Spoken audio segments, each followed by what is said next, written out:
If you were one of those early adopters watching MTV, way back in 1983, let's say, then you remember Martin Briley. His song, Salt in My Tears, and its accompanying video was everywhere. It was the ultimate kiss-off song. Well, that's not right. Kiss Off by the Violent Femmes is the ultimate kiss-off song, but this one was really good as well, and for whatever reason, it really resonated with me. Fast forward a few years, and Martin Briley is nowhere to be found. It was just a few years ago that I heard the song again, and a flood of memories came rushing back. What happened to this guy? Where'd he go? What's he been doing? All questions I will try to answer shortly.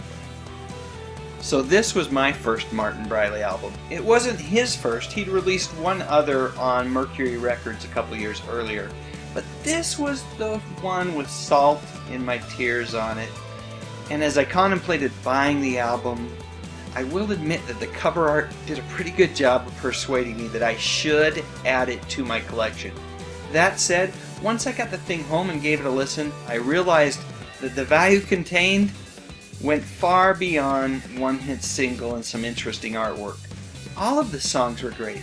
Along with Salt in My Tears, my favorites were She's So Flexible, Another Rainy Day in New York City, and I Wonder What She Thinks of Me. By the way, Salt in My Tears was a hit.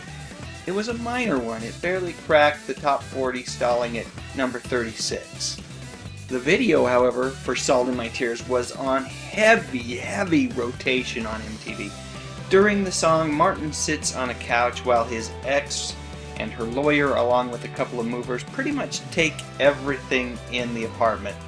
Rumor has it that Martin was incredibly sick with food poisoning during the filming of the video, which is why he remains on the couch throughout it.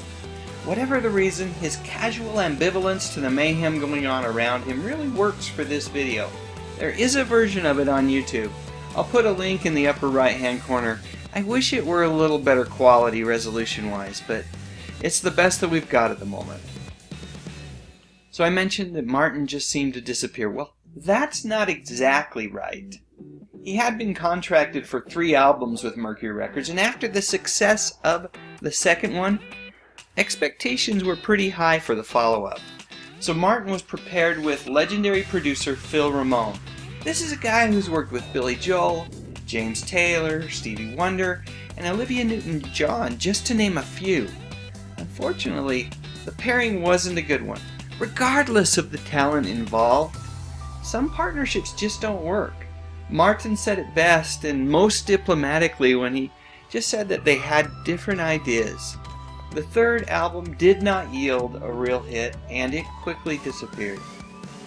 Since then, Martin has made his living as a songwriter and a composer.